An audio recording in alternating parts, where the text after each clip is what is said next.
What if everything you thought you knew about Gandalf and Saruman was incomplete? When McKellen and Lee faced each other in Peter Jackson's adaptation, they embodied a conflict far more ancient and profound than most viewers realize. A conflict rooted in the very foundations of Tolkien's universe. And hidden within their confrontation lies a secret that changes everything. While casual fans see two powerful wizards battling for supremacy, Tolkien's private letters reveal a startling insight. Curanir, Saruman, was the eldest and came first. But after him came Mithrandir, who was the last. This seemingly minor detail conceals a mystery that has eluded even dedicated scholars. If Saruman was senior in the Order of Wizards, why did Gandalf, the last to arrive in Middle-earth, consistently outmaneuver him? What advantage did the Grey Pilgrim possess that the leader of the White Council could not comprehend? The films portray their conflict as a spectacular contest of magical might, but the original text suggests something far more intriguing. That Gandalf carried knowledge so profound, it altered the fate of Arda itself. Remember that confrontation at Orthanc, the one where Gandalf's staff shatters Saruman's control?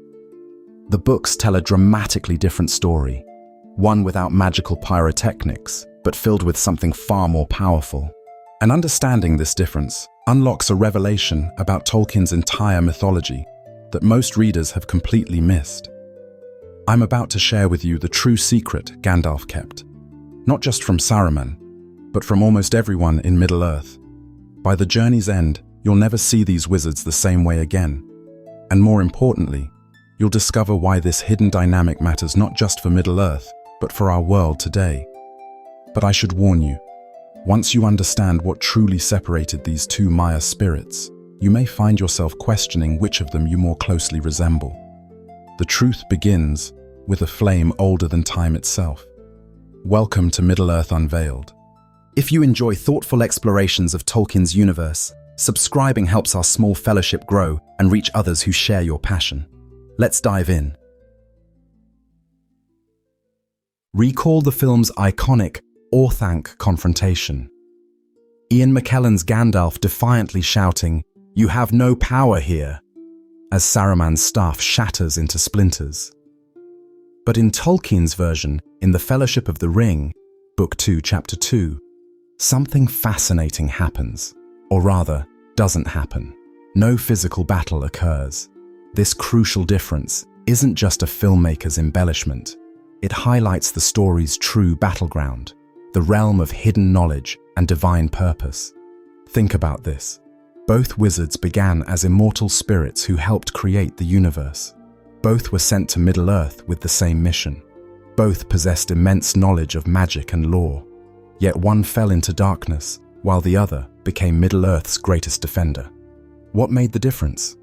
For casual viewers, these wizards might appear as merely powerful old men with impressive beards and magical abilities, but for Silmarillion scholars, they're Maya, divine spirits who helped sing the universe into existence during the music of the Ainur.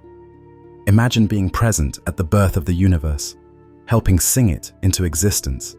Then centuries later, finding yourself trapped in the body of an elderly man with all the aches and limitations that implies.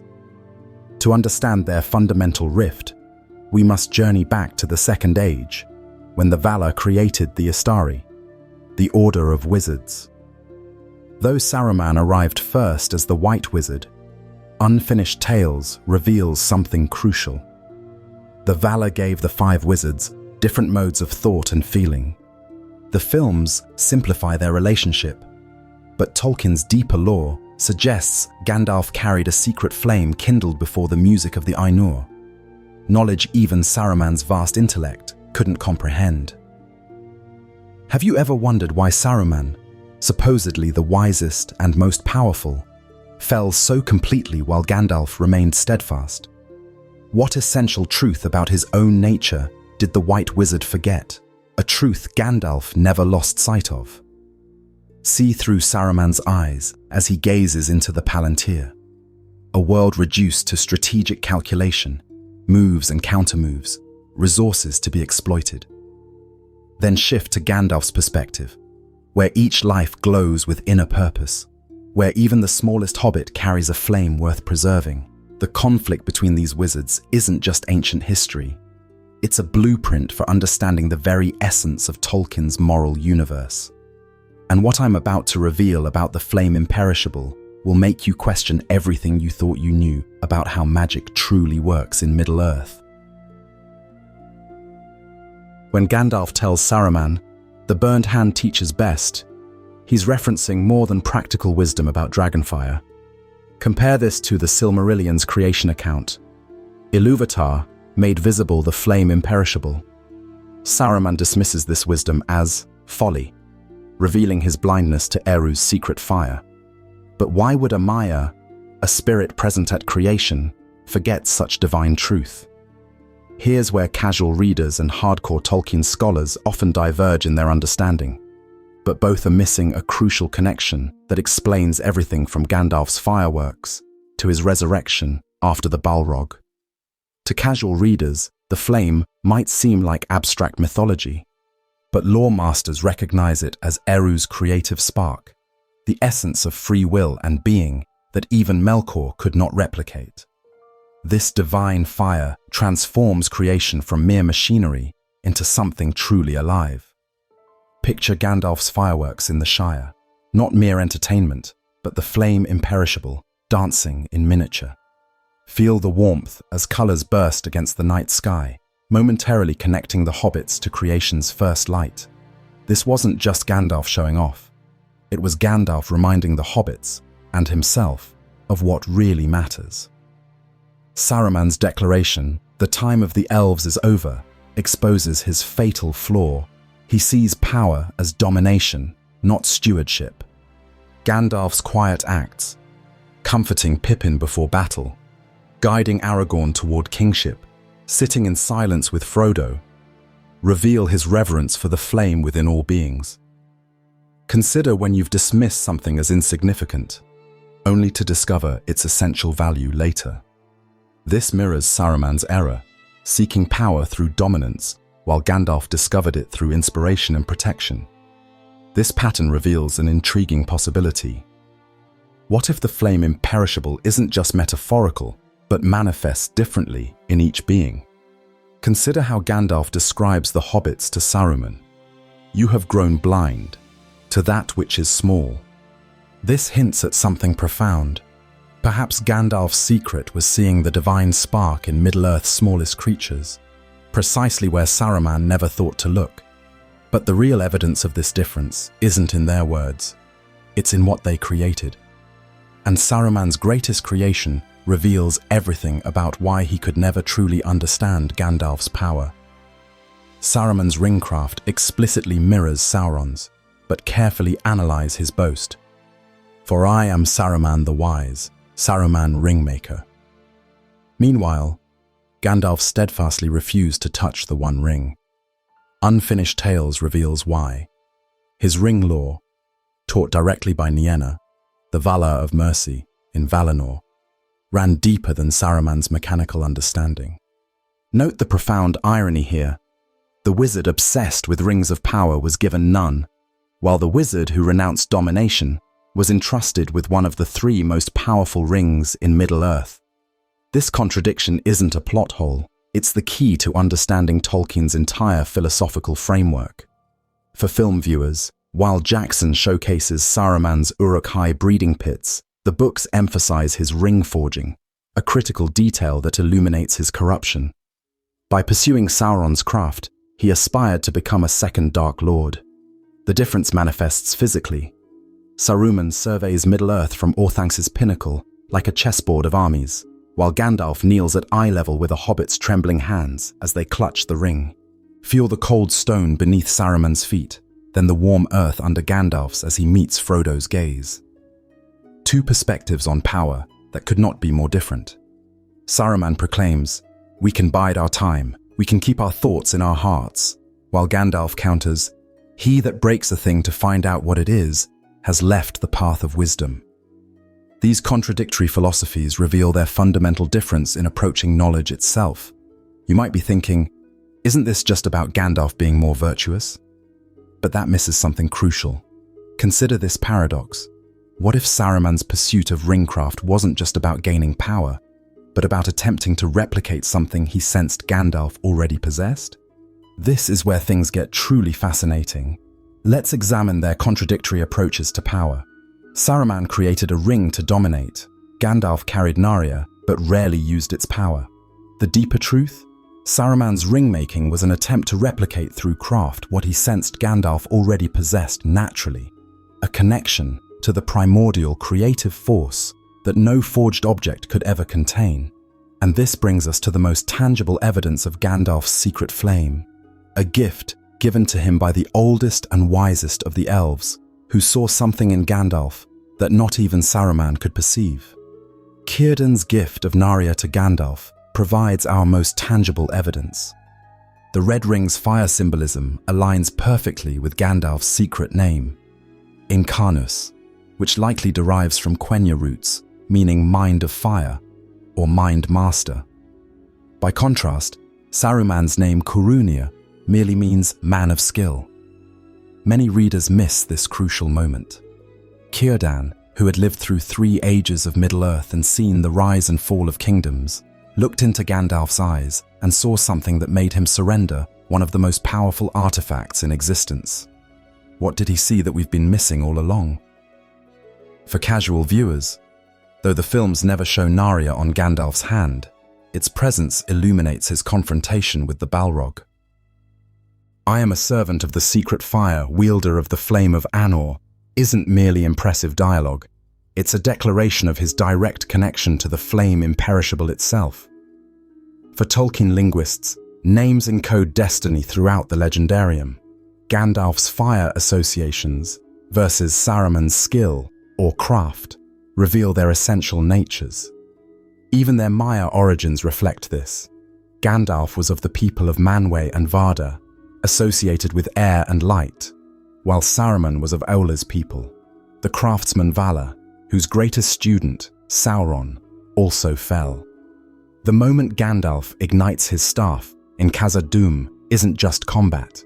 It's Narya's hidden fire defying the shadow. Hear the Balrog's roar fade beneath Gandalf's clear command. Feel the heat of divine fire pushing back corruption.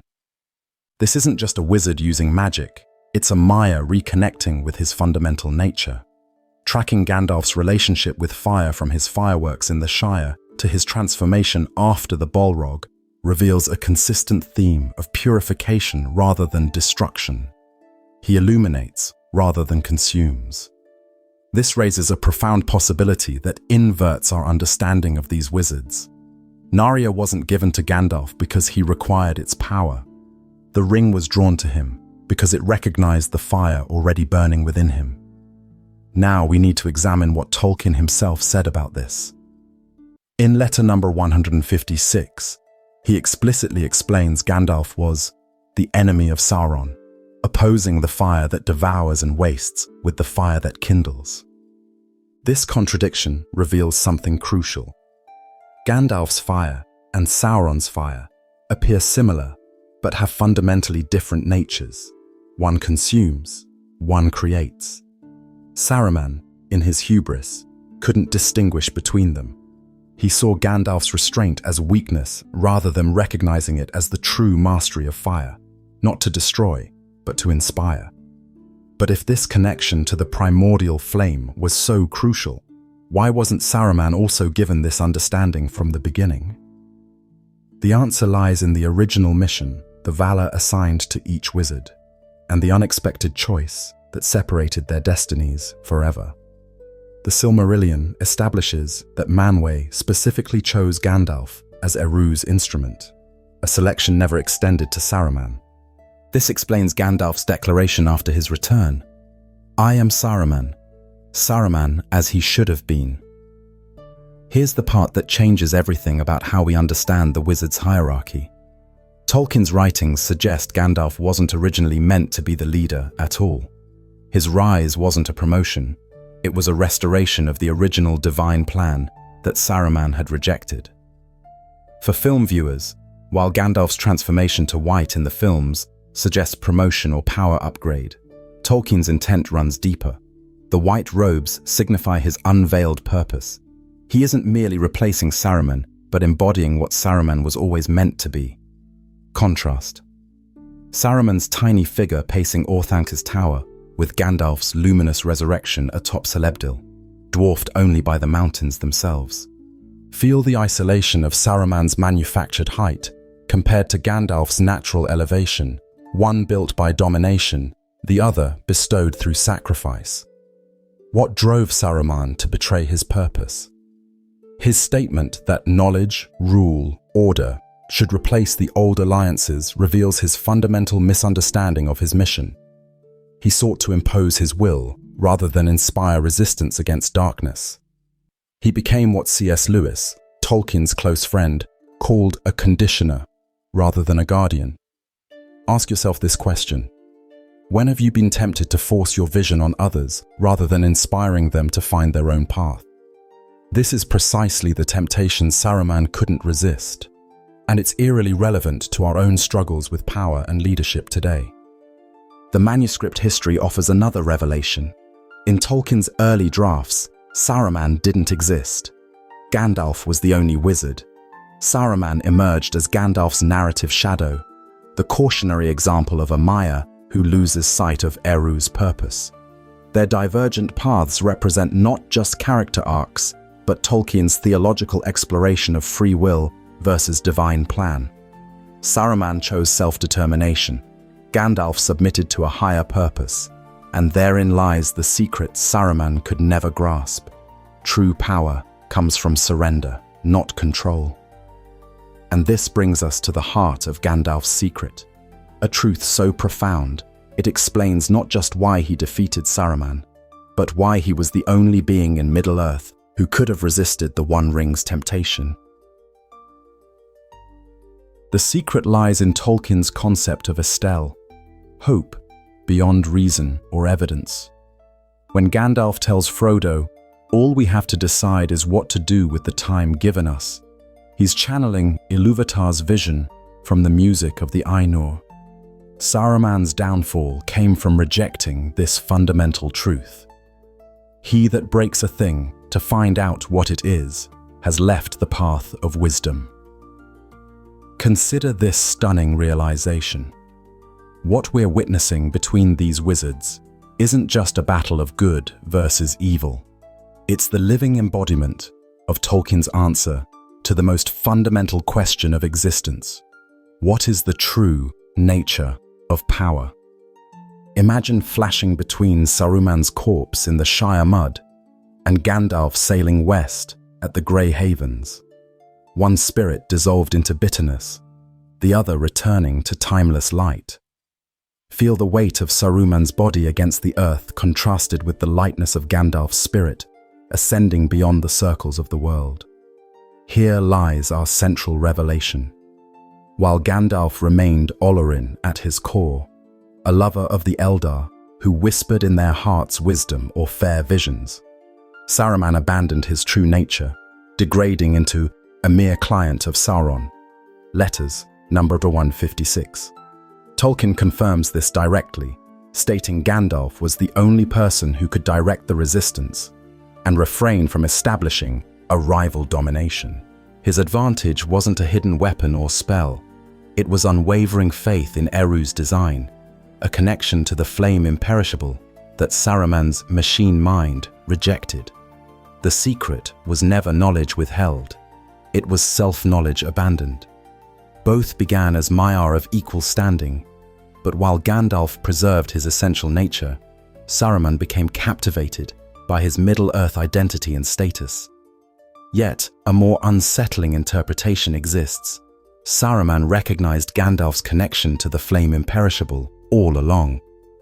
His jealousy and desperate attempts to prove his superiority stemmed not from ignorance, but from the painful awareness that he himself had severed this connection.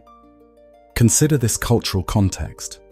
In Norse mythology, Odin, whom Gandalf partially resembles, sacrifices himself to gain wisdom. Similarly, Gandalf sacrifices his life fighting the Balrog and returns transformed. Saruman, conversely, sacrifices others to gain power, a fundamental inversion that dooms him from the start. When Gandalf directly addresses Saruman as Saruman rather than Curanir in their confrontations, he's not just being familiar, he's reminding Saruman of his forgotten purpose. Notice how the pattern interrupts when Gandalf shifts tone from adversary to mourner. "Saruman, Saruman," he cries after the wizard's fall from Orthanc, genuinely grieving for a once noble spirit. The ultimate secret. Gandalf never kept knowledge from Saruman. He kept faith with Eru. And that faith, that connection to the primordial creative force, was something Saruman could have reclaimed at any moment, if only he had remembered who he truly was. But the true significance of this revelation extends far beyond these characters. It speaks directly to Tolkien's most profound concerns about our world. This revelation transforms how we view not just these characters, but Tolkien's entire cosmology. What if I told you the Gandalf-Saruman dynamic isn't just character conflict, but the central theological tension of Middle-earth? Their divergent paths illuminate Tolkien's most profound theme, the choice between domination and stewardship. The most shocking aspect of all this, Tolkien himself identified more with Saruman than Gandalf. In his private letters, he admitted his own tendencies toward intellectual pride and the temptation to control rather than inspire, making this entire wizard conflict a deeply personal struggle externalized in his fiction.